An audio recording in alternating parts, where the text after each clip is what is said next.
I'm Pamela Portnoy. I'm Alexa Marie Anderson. And no one's okay.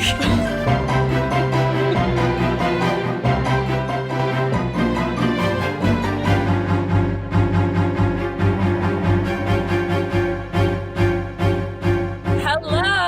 Hi. Here we are. We figured it out. Yes, we are doing the thing. Our first remote recording session. Officially. We had a couple bumps getting here, but we made it. I'm on the floor. It's not too bad. It was only like 15, 20 minutes. Yeah, it was fine. And I ended up on the floor. It's all good. Are you all right? Are you comfortable? I'm actually great. At first I was like, I don't think this is going to be sustainable. And then I moved against the wall and I think I'm good. Beautiful. It looks good. It sounds good.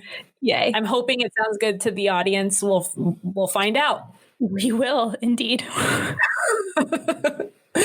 So we're in quarantine. This is our first time recording since this has all gone down. And we decided to kind of take it a little easier and kind of do something that everyone would hopefully have time to do, which is watch movies. So we decided to each recommend a film to watch and then talk about it. Because why not? And so the first recommendation, the recommendation I got from Pam, if you will,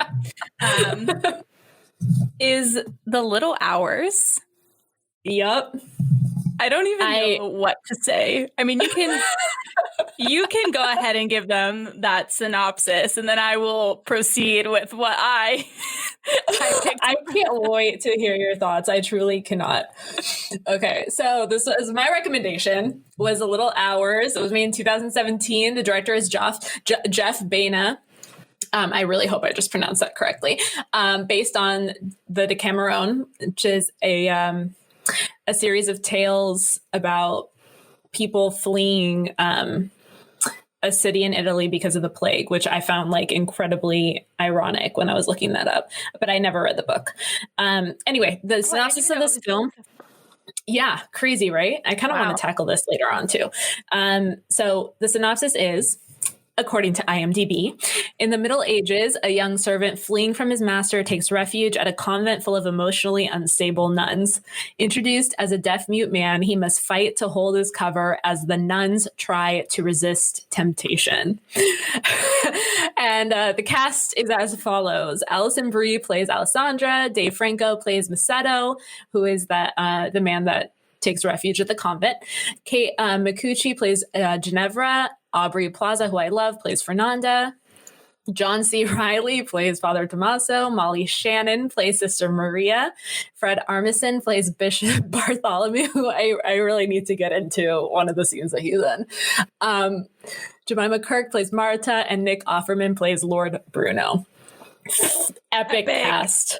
I love the casting of this film. It's just so weird because I really had never even heard of this film. And then when you told me to watch it and I saw all these people in it, like all these people that I love, I was like, whoa, how have I not heard of this? I know. I saw this film probably in 2017, like probably right around the time it came out. And I remember crying from laughter and I loved it so much. And I was just in shock that it didn't get more attention than it did. Yeah, because I feel like it kind of went like it was flying under the radar. Totally. And it's such a unique, I've never seen a film like this before. I have not either. Tell me your... Well, it's funny because I was like, wow, like at first I was just like, what's happening right now? I was like, is this the right film? Like, did she like... And then I looked this up wrong. Like, I was like, I don't know if this is right. But then I was like, you know what? After I finished it and I thought about it, I was like, actually, this is like a really great movie to watch during quarantine because all of the emotionally unstable nuns I'm really bonding with. Honestly, it was so funny. I really felt like a kinship with the with the nuns. It honestly like starts off like because it takes place in the I think 1300s or something like that. So it's very like everything looks old school. Everything looks very, traditional. They're nuns at this convent and they're attending to the garden and the washing, and they're, the big drama is that the donkey escaped. So it's like all these like old timey problems, but they speak like we do. Yes, that was the most confusing part. I was like, what universe are we in right now? Like, they're talking like I talked to Pam, and they're in like the 1300s. There's donkeys. They're like washing clothes in a stone like bathtub. Like, what's going on? They talk like, what the fuck are you looking at? What are you doing, bro? That was killing me. Just like anyone that crossed their path, like, who the fuck are you? Why are you looking at me? I was like, it's like seeing nuns who like, usually the imagery with nuns, it's like the kindness, the quiet, that kind of vibe, very peaceful. These people are not peaceful at all. No, they're disturbed, honestly. Perfect casting, honestly. Yes. I've been obsessed with Aubrey Plaza since Parks and Rec. I love her. Yeah. She also did a great film. I think it was called Life After Beth. A friend of mine was actually a producer on it. So funny. I love everything she does, and she has this like amazing gift at being she just says so much with her eyeballs. Oh my, it's so funny. I was just about to say her eyes are crazy. Like, I love to watch her because her eyes are just amazing, and she always looks like a little bit psycho, but I love it. And I absolutely love it. Her she even refers to it in the movie, like at the end, which I want to get into the tribunal. She talks about how she was being accused of abusive language, and she's like, no, it's just the tone of my voice. Yes. I was like, no, that's the tone of my voice. So what did you like about the movie? Or not like? Because you just seem shocked. It was just kind of shocking, I think. I did, like, taking it all in. It took me a minute. I probably need to watch it again, to be honest with you. But I really just liked how all of the women kept going up to this guy. Who was it? Oh my gosh, now I'm forgetting his name. Dave Franco's Who's the character? Mute? Yes, Dave Franco's character. Because he escaped. Misetto. He escaped, and he was, pretending to be a mute. And I just found it so hilarious that they all kept finding him. Poor guy. Like, he just was like bombarded. Like, one after one girl would leave, and then the next one in like insanely. Like, you can see it on his face. He's like, "What the fuck is happening?" I don't know. That part like really just made me laugh, and like I weirdly like felt for him at the same time. I don't know. It was interesting. He was really good in this. I thought everyone was really good. Yeah, he was really funny. Everyone brought something really different to the table too, which I really enjoyed. Yes. So you liked him most? Yeah, I think so. And Aubrey, obviously, but I love her all the time. Yeah, she's fantastic. Mm-hmm. But he made me giggle the most. I just love the contrast of the modern to the old school. And my favorite scene in the movie is the tribunal. Yes. So I knew you were going to say that. It's absolutely phenomenal. Honestly, writing. When this part happened, when I got to this part, I was like, aha, this is why Pam suggested this movie. Now I get it. It's such good writing, and Fred Armisen like delivering like. Okay, so basically, like, all these nuns, for those of you who haven't seen it, and by the way, like, I think you should see it. I don't know if Alexa thinks she should see it. Do you think they should see it? I think it's worth seeing, yes. It'll be a really funny romp. Yes, I think it's worth seeing, especially if you need just, like, a little, like, pick-me-up. You need to, like, escape from reality. I think it's a really good film to watch.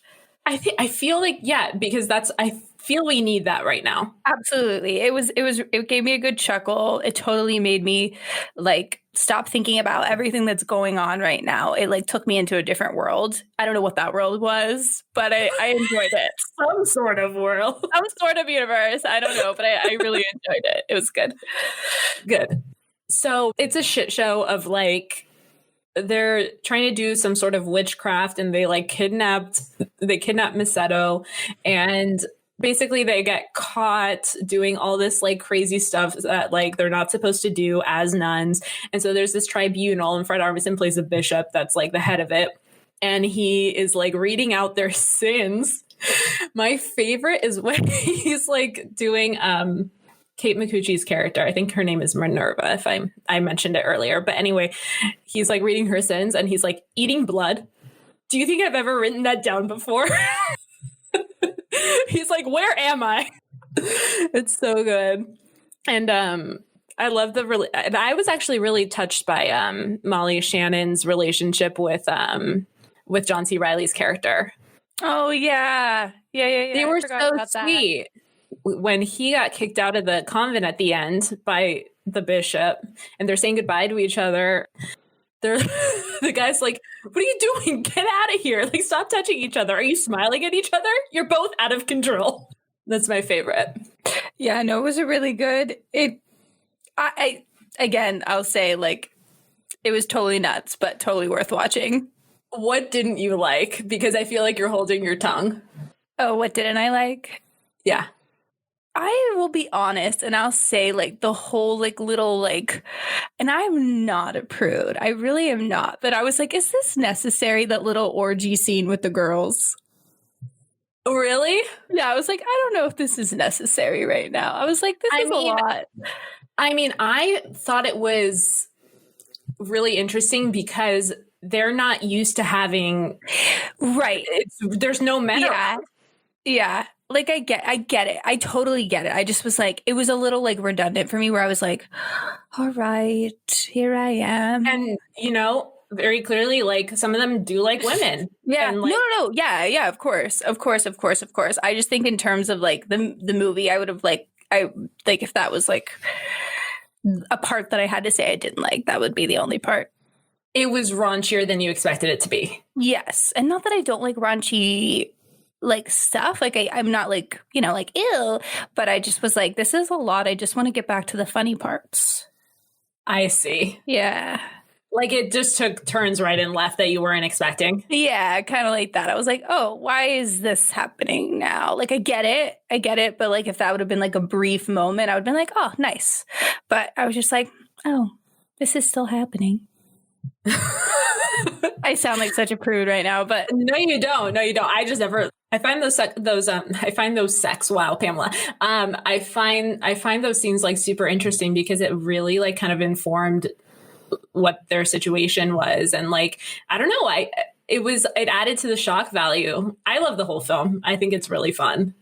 Yeah, no, I understand why. I totally understand why. I think for just me, I'm just like, I don't know. I think I've always been kind of like that when sex scenes go too long. I'm like, all right. How have you, like, dealt with, like, how were you introduced to sex scenes when you were, you know, first watching them? Like, would your parents tell you to shut your eyes? What were your, like, introductions to sex scenes? That's a great question. I really can't remember all too much. I mean, like, I grew up in a family. This is going to say a lot about my home life, right? What I'm about to say. We have parental controls on our TV. Okay.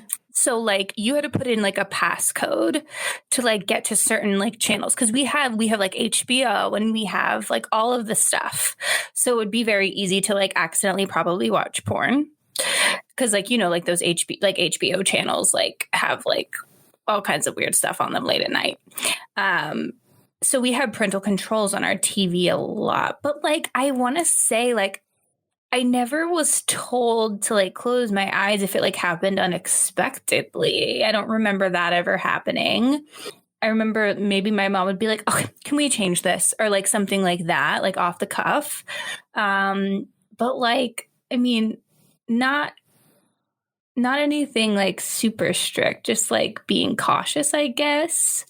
Because then when I got to, like, I think a certain age, it wasn't like a outrageous number. It's like probably, like, you know, a moderate age. I knew what the parental control code was. You know what I mean? Interesting. Were you ever, like, curious and would, like, try to, you know, work your way around the parental controls? I think to watch certain films I would, because, like, not even knowing that they were, like, bad, it was just, like, something I wanted to watch. Like, a lot of times I would ask my mom, be like, can I watch, like, can you put the code in, because I want to watch this? And she would, typically. But yeah, I don't know. Oh, but I think I just get the sex scene thing from my mom. She's the same way. She's like, okay, this is redundant. Like, let's get to like the acting or the this or the blah, blah, blah. Like, you know what I mean? I've always been that way, but I understand. And like, I would never like, I understand that, you know, why it's pertinent and all that stuff. What makes you feel that way, do you think? It's a great question. I don't really know, actually. I've just always kind of been that way. Were you watching it with your family? Is that why you felt weird? No, actually, I wasn't. I wasn't watching it with my family, no. And it's not even like I feel weird. I'm just like...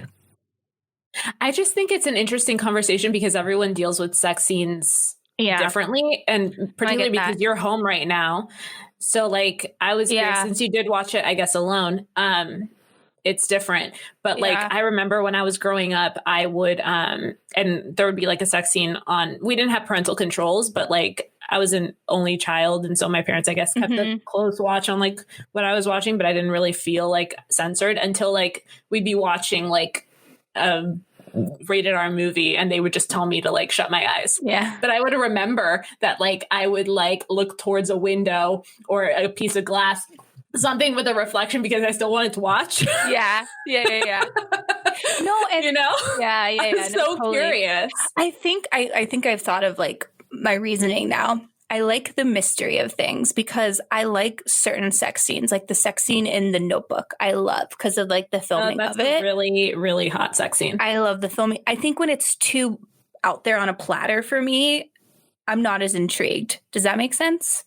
Yeah, totally. Like totally. I don't like when it's totally like subjective thing. There it is. You know, I like a little bit of like mystery. Yeah. You know? Yeah. Yeah. Yes. That would be, I think that's how I should correctly word it. It wasn't even the sex scene itself. I think it was maybe how it was presented. Yeah. We got there, folks. We got there. No, this was definitely not like, these were scenes that didn't like leave the audience in intrigue. Like it was all out there. Yeah, for sure. But it's so fun. I love this piece. I thought it was a good start to our quarantine playlist of films. It was a very good start. We did it. First one. I'm excited to continue doing this. Yeah, me too. I like it. Yay. It's always nice to have time. It's also like, that's a positive thing about quarantine is that like we have the time to watch all of these films and, you know, even, you know, read if we want, do all these things that, you know, in normal life, sometimes we don't have time to do. So it's nice. Positivity. Totally. Positivity. Should we get on to our segment of Are You Okay then? Oh gosh. Since we're bordering this area. Yeah, I guess we should do it. All right. Are you okay? No, I don't think anyone is. I'm certainly not. We just kicked off week 4, halfway through week 4. Is today Wednesday? Where are we? What day is it? It's Wednesday. It's Wednesday the 8th. We are, is it? When did we officially? This is the middle of week 4. Yeah, you're right. So I was looking at the calendar. It's been I personally don't think there's like a wrong way to necessarily deal with what's going on right now. Everyone's having a multitude of reactions to it. I think the only thing really that's wrong is like if people that aren't social distancing, people that aren't listening to what we should be doing, that's wrong. But as far as like trying to be productive, trying to relax, trying to just cope, there's a variety of ways to do it. So like my personal experience, and I want to hear yours, is like first week, it was like this new thing that we were doing and like trying to just get accustomed to like, okay, it was like super novel what was going on. And all the while, like the whole time it's been terrifying. And like I watch the news and I just like, I freak out on the daily. But week 1, it was like more novel. Week 2 was probably the hardest one for me so far because I started to feel really isolated, and I consider myself an introvert. I'm the type of person that really needs to be alone. If not, I go crazy. But knowing that you're not allowed or don't have the option to go be around people that was really hard for me. And I started feeling really, really sad and anxious week 2. But then week 3, I started getting used to it. And I have to keep reminding myself that like, this is not a normal thing, because I don't want this to feel normal to me. It's like I've adjusted, and I know that eventually we're going to have to readjust. It's just, it's been a roller coaster. Agreed. Definitely agreed. What about you? Are you okay? I mean, no. No one's okay. Certainly not. It's weird. I feel like wow, have you ever thought that our title of our show would be this pertinent? I mean, are we like, did we feel this coming in the ether? Like, how did we? This is it's crazy. It's fucking crazy. It's nuts. But yeah, it's interesting. I think my hardest weeks were actually the first 2 weeks. I had a lot of anxiety about everything, mostly because I probably brought it on myself because, Pam, you know this, but like once I get like interested in something, it's almost like an obsessive compulsive thing. And I like read all the information and I like articles and videos and like everything I can. So I really had to like stop myself from doing that because that was like not good for my mental health at all. It gave me extreme anxiety. In fact, like completely like almost had like a mental breakdown in front of like I actually was in front of my family, almost in front of my family. Yes. So that was fun. Totally irrational, by the way. Like, I feel like whenever have anxiety, it's normally over like irrational things. But I was having anxiety the most before I left LA because I was deciding whether to leave or not. And just to let everyone know, I did leave before we were actually on lockdown, which had to be a very quick decision because I, needed to either I was in or I was out because I was either going to be stuck in LA or I was going to be stuck here. So that was like a really difficult decision for me. My bridal store closed, and then I kind of like literally when I found that out, I like ended up leaving the next day. But yeah, no, it wasn't an easy decision because I love my apartment and I love LA, but also I am definitely I'm not an extreme extrovert, but I'm definitely more of an extrovert than an introvert. And I think it would be very difficult for me to be completely alone in my apartment by myself, so far away from family in such an unprecedented situation. So yeah. So I made the decision to come home, and it's definitely good. It's definitely hard not being in my routine though. Like I've kind of had to make a routine for myself to kind of keep sane. And it's like making little things fun. Like I'm like, oh, like this, like I'm going to wake up and I'm going to work out and I'm going to put this face mask on and then I'm going to tea and then I'm going to read this book. And I like have to because I'm the type of person where I like things to look forward to. So I almost have to give myself things like each day, the day before, that I have to look forward to. Like tonight, I'm going to make a starter for some bread. That's funny. I'm really excited. Yeah. Did you do it? Oh, tonight? Tonight. That's on the agenda for tonight. I'm going to make my starter. And then tomorrow I'm going to make bread. I'm going to make ciabatta bread. Oh, nice. I know. I'm really excited. But yeah, see, that's me. I just have to like keep myself, excited with like the little things. But, it's been nice to have time for myself too, because I'm normally very busy, as are you. So I think we can both agree that the positive side is, having time to do things that we wouldn't normally. Totally. For me, it's been an interesting kind of experience because I've been feeling a lot of anxiety, as is everyone. But when I tell myself, okay, I have to get this done, I give myself like a deadline or like a list of things that I need to do. It really gets like, it's funny because on the day to day, I'm really good at that. But for some reason now, maybe because it's piled on top of like the anxiety I already had, it's too much. And so what I've been trying to kind of put into practice is I give myself a rough outline of things I maybe should be doing. And then I kind of let go of it and see what I naturally gravitate to. And what's been really surprising for me is that I kind of naturally just get to the work because it's what I feel like doing and not necessarily what I planned out hour by hour. So I've actually been happy with what I've been choosing to do for fun. That's awesome. You know? Yeah. I think it's just a mental game I'm playing on myself. I think I think like everyone has their own form of like mental game they're probably playing right now just to keep themselves feeling somewhat normal. Yeah. Cooking has been a big thing for me too, but it's I've noticed that cooking is my alone time. And when you have to make cooking fun, when you're in a house full of 5 people, it becomes not as fun. Okay. Is it because you're cooking more, or do people like interfere on your Zen time? It's people interfering on my Zen time. They don't understand that it's your time to like light candles, play jazz music, drink your wine, and cook. They come in, and what do? Do they try to help you? It's mostly it's mostly my mom, and she just tries to help. It's more of like micromanaging, to be honest with you, because she likes to cook too.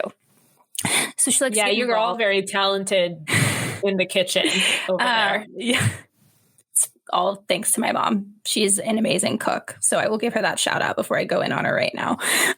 I'm kidding. Alexa, I'm so sorry. Can you, I actually missed what you just said. Do you mind repeating that? Yeah. No, it's all thanks to my mom. She's a great cook. So that's why we are all very good in the kitchen. It's all thanks to her. Good. But yeah, no, we know mom listens to the show. Yes. But no, she just, I mean, it's all like, she means well, but she just, wants to get up in there and help me. So it becomes a little less relaxing, but I'm also adjusting to it. So that too. But I told her the other night, I was like, because she wanted me to make these potatoes. And I was like, I will make the potatoes if you stay out of the kitchen. And what did she say? Like, what do you mean by that?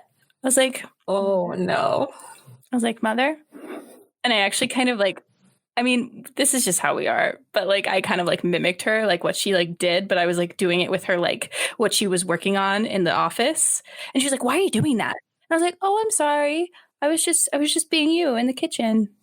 Oh, wow. She was like, okay, get out. Is cooking her Zen thing too? Yeah. Okay, see that she's probably just trying to be Zen too. Yes. But you guys are butting heads. Yeah. Yeah. No, I love my mom. Anytime we bicker like that, it's all in good fun, to be honest with you. And also it's extraordinary circumstances and you guys are all in the same house right now. Yeah. And everyone's working from home. So that's a lot too. That's a lot going on. And my brother's doing school from home. Yeah. We're all just trying to survive. As is everyone. Yes. Awesome. So I'm excited to see how this sounds. Me too. Very interested. I'm very interested. I did notice you popped in and out. So I just wanted to take this opportunity to say to our listeners, this is our first time doing our remote recording and our sound is probably so different than it usually is. So we're sorry if it sounds less than perfect, but you got to do what you got to do. Yes. So hang in there with us. We will be back to our regular scheduled programming. I'm hoping at some time soon. We don't know. But yeah, we're not in studio with Jason right now. We're sad. But you got to do what you got to do. And this is super important for the world, for our country, for health and safety, keeping people safe. We got to stay inside. And I like this. I can see you. Yes. I can hear you for the most part. So we'll see what happens. Ay. Awesome. Boom. Thanks so much for listening. Please don't forget to like, share, subscribe, all the things. If for some reason you want to see more of us, you can follow us on Instagram at Noonesokay. And a special thanks to Jordan Ross Weinhold, Sean Moore, Jason Crow, Claire Palmer, Jackson Palmer, Tiffany Haymoff, Shane Rings, James Liddell, and our podcast is recorded at Soundworks Studios. We can't wait to meet you!